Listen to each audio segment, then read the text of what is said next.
My life has been changed. The NCAA lost another legal battle Friday as a federal judge barred the organization from enforcing its rules prohibiting name, image, and likeness compensation for recruits by granting a preliminary injunction demanded by the states of Tennessee and Virginia. It was another blow to the NCAA's ability to govern college sports and more than 500,000 athletes. Abe Feldman, a sports law professor at Tulane, said an act of Congress might save the NCAA, even as he noted this was just a preliminary injunction in one district court, with the NCAA expected to appeal. That would go to the 6th U.S. Circuit Court of Appeals overseeing Tennessee, Kentucky, Ohio, and Michigan. There's no question the NCAA has never faced more attacks from different areas at one time, Feldman said. And things are snowballing.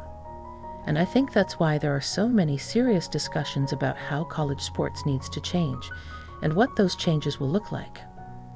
U.S. District Judge Clifton Corker in the Eastern District of Tennessee issued the injunction that undercuts what has been a fundamental principle of the NCAA's model of amateurism for decades. Third parties cannot pay recruits to attend a particular school.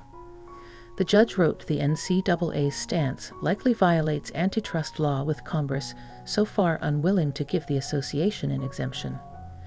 The judge said athletes with a limited window are hurt by not being able to know their true value before committing to a school. The decision led to questions about whether boosters will suddenly open the floodgates with offers to potential recruits. Oklahoma State Athletic Director Chad Weiberg said the Cowboys had anticipated the decision, but we are awaiting further guidance from the Big 12 Conference and NCAA.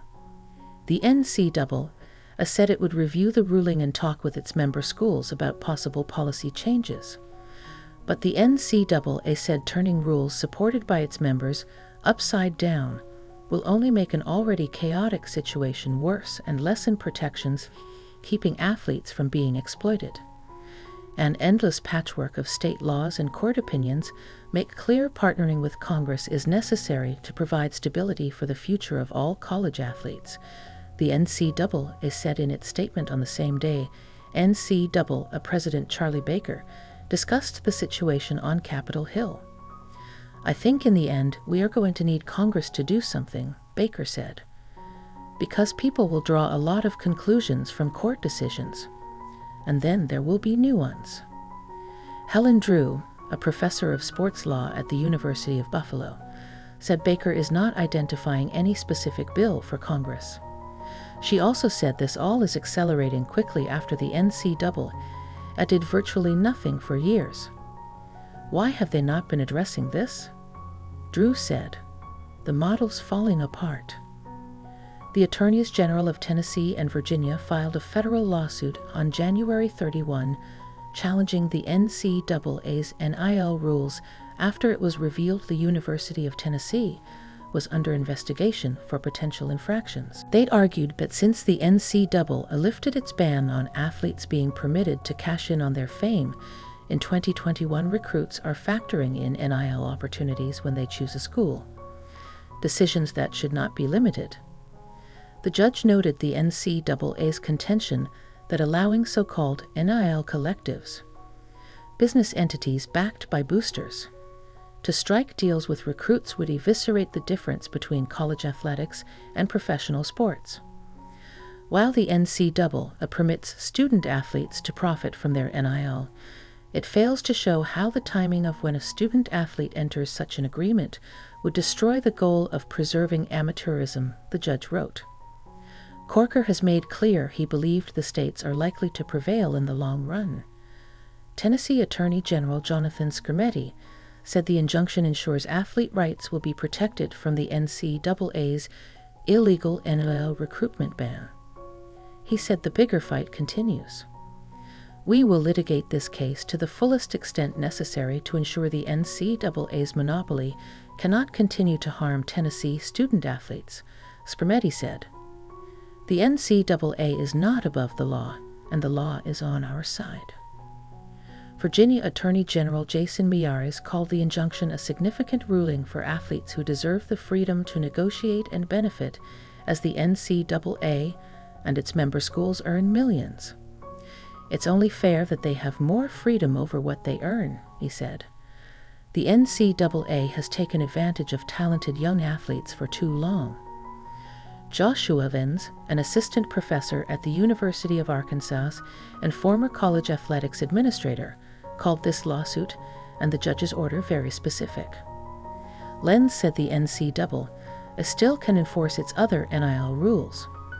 Whether this becomes a national precedent depends on the NCAA's response. The NCAA already is not enforcing certain transfer rules after a federal judge's ruling in December. I think the NCAA is just going to pause for a minute on trying to enforce the so-called NIL recruiting ban, Lenz said. The injunction helps the University of Tennessee, which is facing an inquiry by the NCAA into possible recruiting violations. University officials declined to comment Friday, but its chancellor revealed January 30 in a scathing letter to Baker that the association was alleging Tennessee violated NIL rules through deals made between athletes and a booster-funded NIL collective that supports volunteers athletes. Don de Plowman called it intellectually dishonest for NCAA, a staff to pursue infractions cases as if students have no NIL rights. The NCAA's authority to regulate compensation for athletes has been under attack from a variety of avenues, and its legal woes are growing. The Tennessee case is one of at least 6 antitrust lawsuits the NCAA is defending, as it also asks for antitrust protections from Congress. A National Labor Relations Board official ruled in early February that members of the Dartmouth men's basketball team are employees of the school and could vote to form a union, which the players plan to do. Please don't forget to like, comment, share, and subscribe to my YouTube channel Jaxcey N24. Thank you for watching.